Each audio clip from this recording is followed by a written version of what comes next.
My brother let out a derisive snort as he uttered those cutting words. We were living under the same roof, my brother, his wife, and I, while our mother was bearing the brunt of it all. She arrived at our doorstep in a state of utter exhaustion, tears staining her cheeks as she pleaded, "I can't go back there." The image of her distress lingered in my mind, igniting a surge of indignation within me. "What can a loser like you do?" My brother jeered, his words a cruel jab not only at our beloved mother but also at me. Fury pulsed through my veins as I tightened my grip on the phone. "Are you sure you can handle looking after that old hack? Will you take her in?" he taunted, his treatment of our mother reprehensible, his mockery of me equally unbearable. Keeping my composure, I responded evenly, "If you're okay with it, I'll take her in." "My name is Rena. I'm 30 years old, married for 4 years to a kind-hearted husband, blessed with a joyful life and a 2-year-old daughter who brings us endless joy." Glancing at the date on the calendar, I retrieved my smartphone. Today marks my mother's 58th birthday. "Happy birthday, Mom. Are you doing well? Is there anything troubling you?" I texted her, unable to shake off my concern. Her prompt response came, "Thank you for your text. I'm fine, dear. Don't worry. How are you and your family? I pray for your happiness always." Even after reading her reassurance, worry lingered.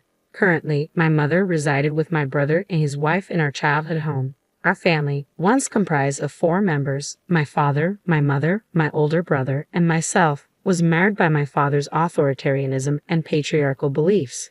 He was a man of unwavering dominance, his control extending over my mother and me.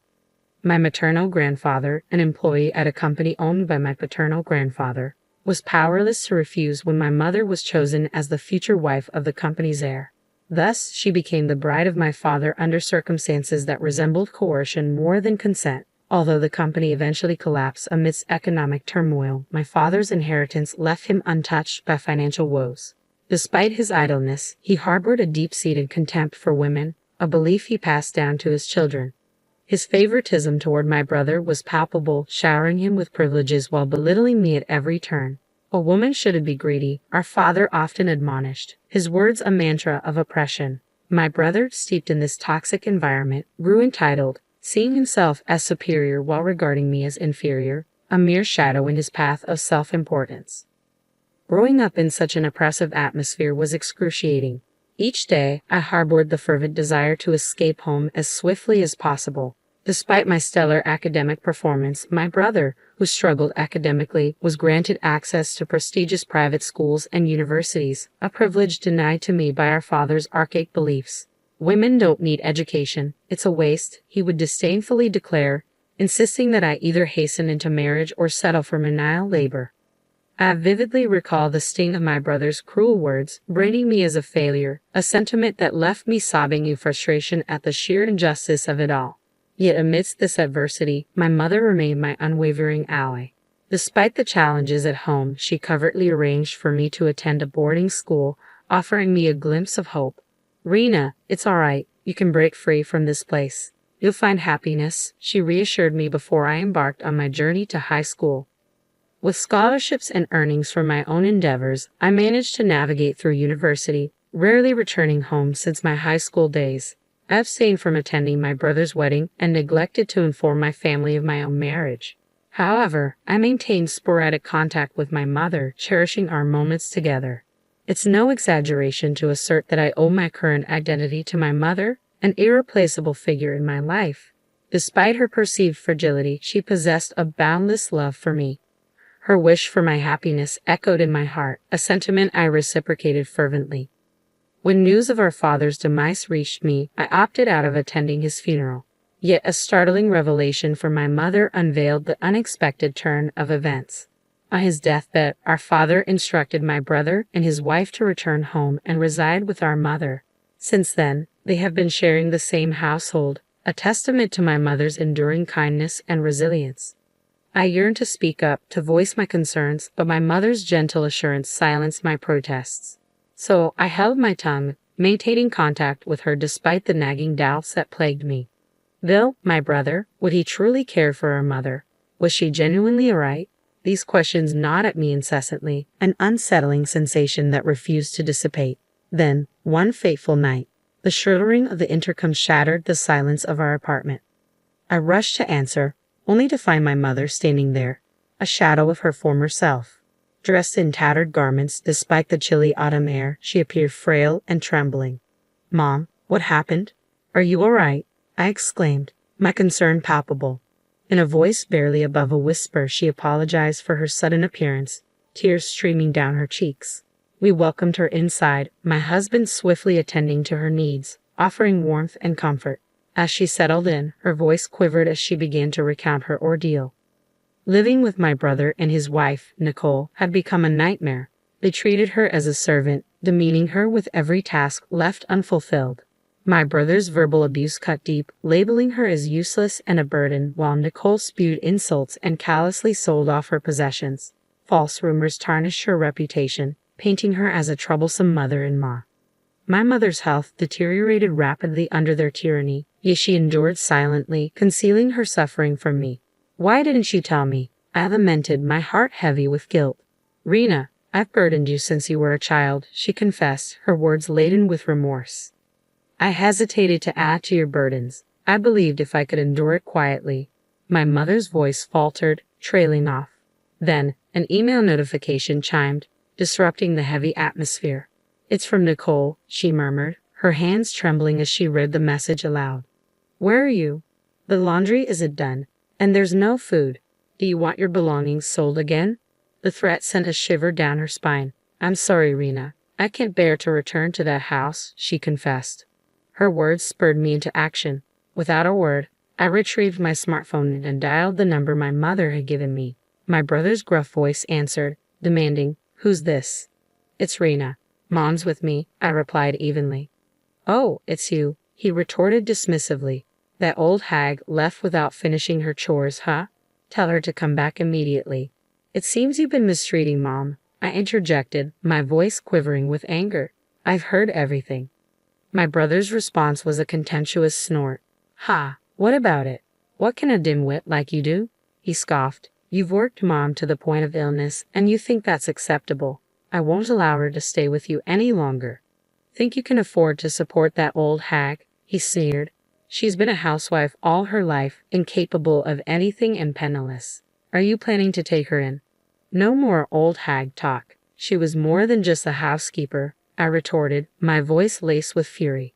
From the background, a voice, unmistakably Nicole's, chimed in. "They've been treating my dear mother so poorly, even mocking me. I can't tolerate it," she declared. The surge of rage towards my brother and his wife intensified, my grip on the phone tightening with resolve. "I understand, brother. If that's your decision, then I'll take Mom in," I said calmly, despite the turmoil raging within me. "Well, if you're taking her, that's fine by me. It'll free up some space in the house. And I'll be relieved," he responded dismissively. "Understood. Mom will be living with me from now on, so there's no need to contact us anymore," I declared before ending the call. "Rena, I'll make sure to take good care of your mother too," my husband reassured me, gently taking my hand. Our daughter, sensing the shift in mood, happily climbed onto my mother's lap, calling her grandma. My mother hugged her tightly, tears of gratitude streaming down her cheeks. 6 months later, the incessant ringing of the doorbell shattered the tranquility of our home. Peering out, I saw my brother, his face contorted with anger, accompanied by his wife, Nicole, who wore an ostentatious outfit that clashed with her sour expression. "What do you want? How did you find out where we live?" I demanded, taken aback by their sudden appearance. "We looked it up. Just open up, there's something we need to discuss," my brother insisted. With my husband and mother at my side, I ushered our daughter into another room, preparing to confront them alone. Upon entering, my brother wasted no time in accusing, "What's this about our house being sold?" "Yes, we received the message. My company bought your house," I responded calmly, bracing myself for his reaction. "Your company? What are you talking about?" He sputtered in disbelief. "I'm the head of a reputable real estate company in the area. It's my company, and by the way, doesn't the company you work for subcontract to us?" I countered, watching as realization dawned on his face. "That's absurd. You, a dropout and a failure, running a real estate company? It's impossible," he exclaimed, his voice tinged with disbelief and indignation. "If you're skeptical, feel free to make a call to verify. But please, don't cause any inconvenience to the company," I urged, maintaining my composure despite the tension in the room. I promptly presented him with my business card, and as his eyes fell upon it, my brother fell silent, his face flushing crimson with a mixture of surprise and embarrassment. It was undeniable. After graduating from university, I had diligently carved out a successful career path. Initially hired by a prominent real estate firm, I eventually ascended to the position of executive in a newly established company.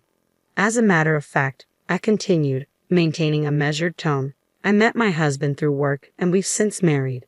He happens to be a landowner, so you might say we're quite well off. There's no basis for you to label me a dropout or a failure. Supporting Mom financially would hardly pose a challenge for us. My brother, wide-eyed and visibly agitated, remained silent, while his wife's expression shifted from disbelief to shock. Damn it, okay. What about our family home? What do you mean, you sold it? My brother erupted, his voice bordering on hysteria.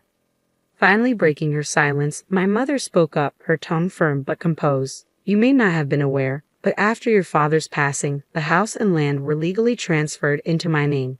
Consequently, I made the decision to sell both to Rena's company. It's time for you to vacate the premises. What? What are you talking about, old woman? My brother spluttered in disbelief. Wait, didn't you say, as the eldest son, the house was rightfully yours? Caught off guard, my brother and his wife exchanged panicked glances, their expressions betraying a mix of confusion and alarm. What's wrong with me selling something that's rightfully mine? My mother retorted, her voice unwavering. Sorry to shatter your illusions, but I've liberated myself from your control. I won't live as you dictate anymore, my mother declared resolutely, her voice carrying a newfound strength. In response, my brother erupted in a fit of rage. What the hell are you talking about, you worthless old hack? He bellowed, his wife echoing his sentiments. You've never worked a day in your life, just leeching off others. Indignant, I stepped forward to defend my mother's honor. What are you talking about? Mom works hard. She's the manager of an apartment building owned by my husband and me. She's diligent, keeps the place immaculate, and is adored by the residents. And she gets paid for it too, I asserted firmly. My brother, who had been standing defiantly until then, fell silent, his shoulders slumping as he sank into a nearby chair. I could see the defeat etched on his face. Nicole leaned in to whisper something in his ear, a futile attempt to salvage the situation. Knowing my brother's prideful nature, I could sense the sting of defeat and rejection weighing heavily on him. If there's nothing else, you can leave now. I don't want to be involved with you, I declared firmly, unwilling to entertain any further drama. Suddenly, my brother's demeanor shifted. His previous rage gave way to a fawning grin. All right, but listen, you're rich now, right? Could you spare some cash? I recently lost my job and I'm having money troubles, he pleaded shamelessly. I was taken aback by his audacity. Before I could respond, he continued, Hey, Mom could give money to me too, right? You got money from selling the house. Just think of it as helping out your adorable son. Just as I was about to intervene, my mother's voice cut through the tension. Enough already. Have some shame, she admonished, her words carrying the weight of years of frustration and disappointment. I was taken aback witnessing my usually gentle mother raising her voice for the first time. Even my brother and his wife looked stunned by her sudden assertiveness. I apologize for raising you to prey on your sister like a shameless creature, she began, her tone firm. But there are lines you shouldn't cross. Don't disturb us anymore. Go home. Hearing this, my brother trembled once again, but he quickly retorted, Shut up and listen, old hag. You're not calling the shots here. Be prepared, I'll squeeze every dime of your inheritance from you.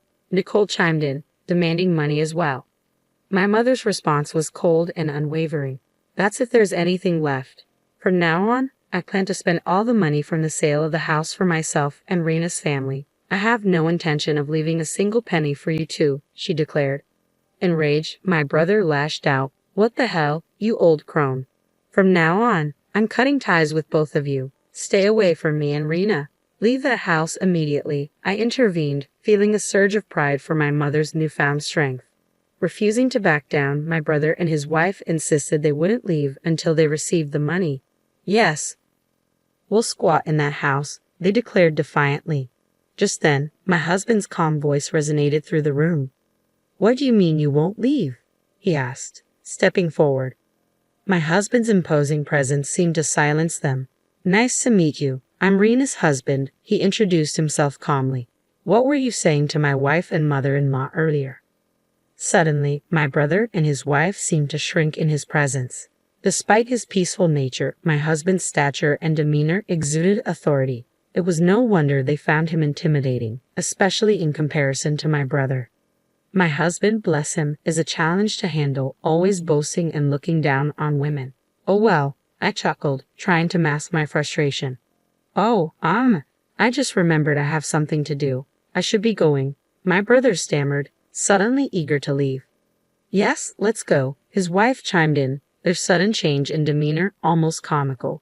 Suppressing the laugh, I watched them make their hasty retreat. In the quiet aftermath, my husband gently touched my shoulder. You did well? You must be tired, he said, offering silent support. My mother appeared, holding our daughter, her face radiant.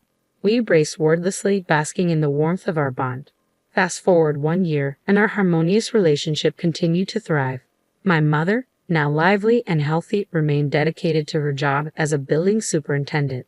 Gone was the worn-out figure from that fateful night. In her place stood a pillar of strength. She adored and cared for our daughter, a tremendous help to me. Of course, our daughter adored her grandmother just as much, often clinging to her with affection. Observing their bond filled my husband and me with immense happiness. As for my brother, well, believe it or not, he got divorced shortly after the incident. He lost his house and his fortune, and after revealing his pathetic state to my husband, Nicole quickly abandoned him. Currently, she's on the hunt for a new husband, but her nasty nature and money-hungry motives seem to be hindering her search. My brother now lives alone in a rundown apartment, struggling with part-time jobs. Frankly, I have no intention of helping him. He brought this upon himself. My mother and I have decided to distance ourselves from him completely. By the way, we're planning to build a spacious 2-family home soon. While we could continue living in the condo my husband owns, my mother pointed out that it would soon feel cramped as our daughter grows. Let's use all the money from selling the house, she suggested eagerly. Grateful for her enthusiasm, we accepted her proposal, looking forward to a future filled with happiness in our new